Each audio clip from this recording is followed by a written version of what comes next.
ये कहानी है एक घने जंगल की। इस जंगल में कई किस्म के पेड़ और जंगली जानवर रहा करते थे। जंगल के बीच में एक तालाब था और इस भाग में अक्सर जंगली जानवर दिखाई देते थे। फुर्तीले हिरन, तेंदुए, शेर, हाथी। जंगल एकदम खुशहाल था। ये देखिए कैसे नन्हा हिरन पेड़ की जड़ों के साथ खेल रहा है। भले ही उसके लिए ये बस एक खेल है, पर उस पेड़ के लिए ये दर्दनाक है। हिरन के जाते ही वो पेड़ जोर जोर से रोने लगी।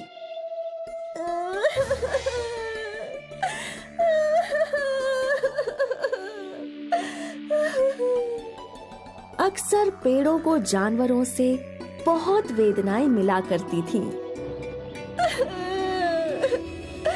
उस हिरन के बच्चे ने मेरी जड़ें खुरेद दी।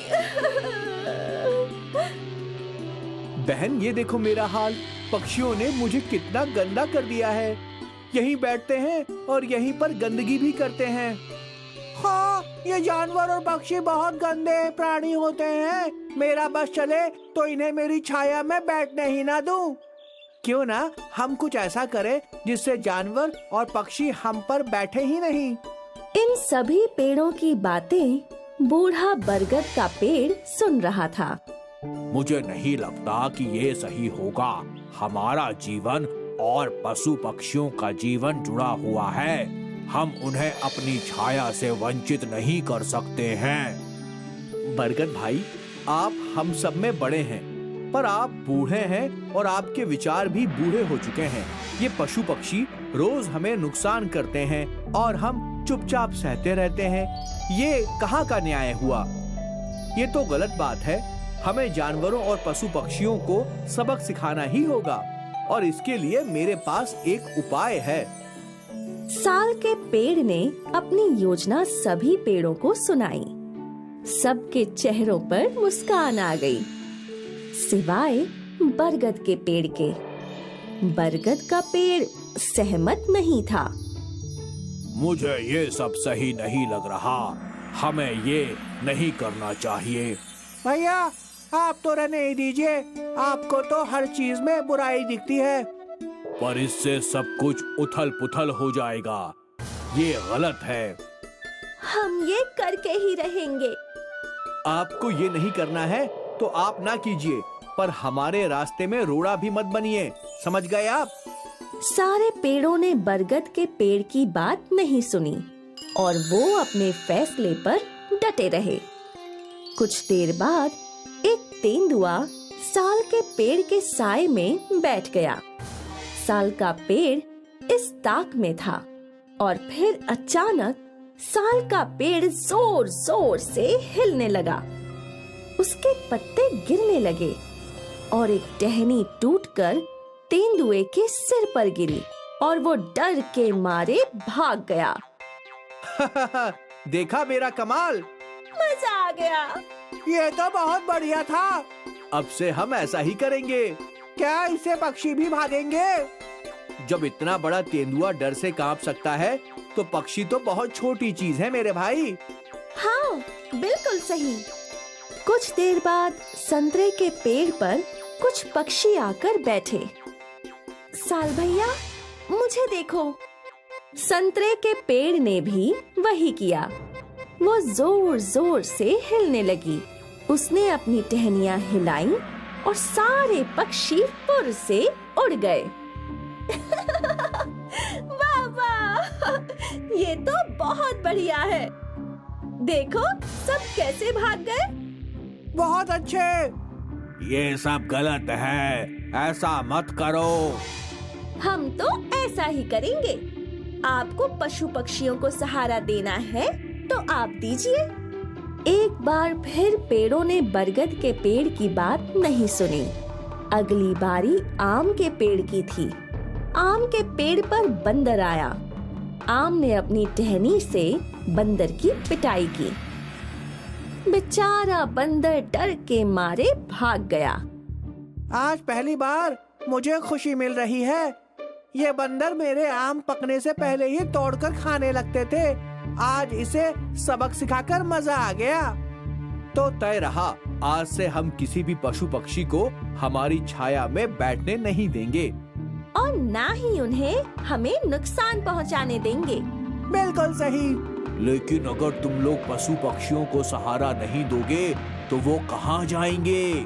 वो कहीं भी जाएं, उससे हमें क्या? हमें बस इतना पता है कि पशु पक्षी हमें नुकसान पहुंचाते हैं, बस। बरगद के पेड़ ने एक और कोशिश की। इस बार भी उसकी बात किसी ने नहीं सुनी।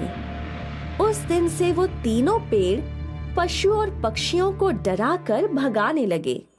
धीरे धीरे पशु पक्षी वहाँ कम आने लगे। अब वहाँ बिल्कुल शांति थी। कितना अच्छा लगता है ना? यहाँ बस हम हैं और कोई नहीं। कोई भी हमें परेशान नहीं कर सकता। इसी को तो खुशहाल जीवन कहते हैं। नहीं, ये खुशहाल नहीं है, ये वीराना है। पशु पक्षी और हमें सृष्टि ने एक साथ जोड़ा है, क्योंकि हमारा जीवन जुड़ा हुआ है। तुमने ये सब करके बड़ी परेशानी को न्योता दिया है। कौन सी परेशानी बड़े भाई साहब? हमें तो कोई परेशानी नहीं दिखाई दे रही। लगता है परेशानी बड़े भैया के दिमाग में है। बरगद का पेड़ बहुत चिंतित था। वो जानता था कि ये सब गलत है और कुछ बहुत बुरा जरूर होगा। खैर, कुछ दिन बीत गए और एक दिन यहाँ 2 लकड़हारे आए। लकड़हारे को देखकर सभी पेड़ चिंतित हो गए। ये यहाँ क्यों आए हैं? अब तक तो ये लोग कभी नहीं आए। ये सब तुम्हारी गलती है। तभी लकड़हारे आपस में बात करने लगे। मैं कब से जंगल के इस भाग में आना चाहता था। तो आए क्यों नहीं?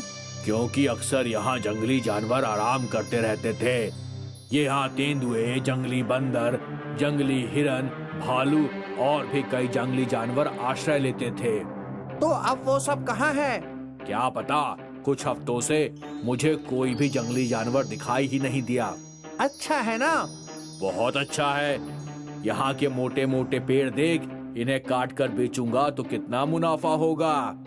वो तो है, शायद हमें कई महीनों तक काम करने की जरूरत ही ना पड़े। हाँ, और सोचो, अगर ये सारे पेड़ काट लिए तो 1 महीने के अंदर हम लोग लखपति बन जाएंगे।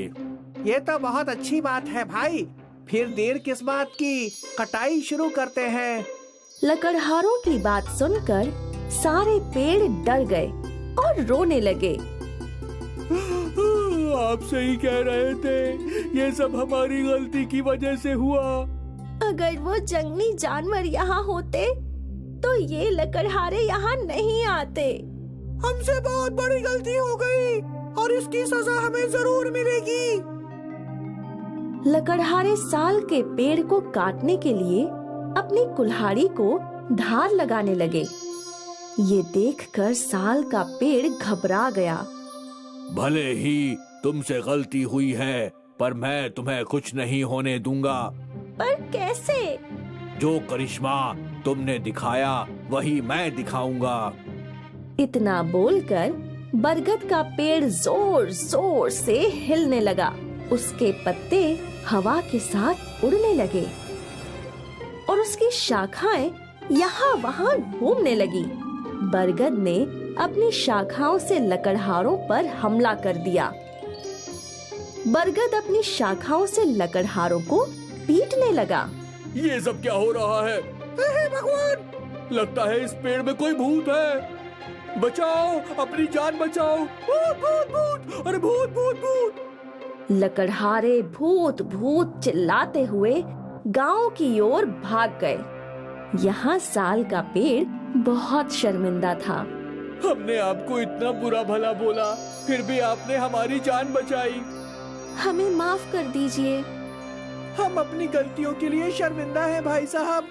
कोई बात नहीं, तुम सबको अपनी गलतियां समझ आ गईं, यही बहुत बड़ी बात है। अब किसी जानवर या पशु पक्षी को भगाना मत। बिल्कुल नहीं। लकड़हारों ने इंसानों में ये बात फैला दी कि बरगद के पेड़ में भूत रहते हैं। पर यहाँ जंगल में बरगद का पेड़ खुश था कि उसने अपने साथियों की रक्षा की। एक बार फिर पशु पक्षी उन पेड़ों पर लौट आए। फिर कभी किसी लकड़हारे ने जंगल के इस भाग में जाने की हिम्मत नहीं की। आखिर अंत भला तो सब भला।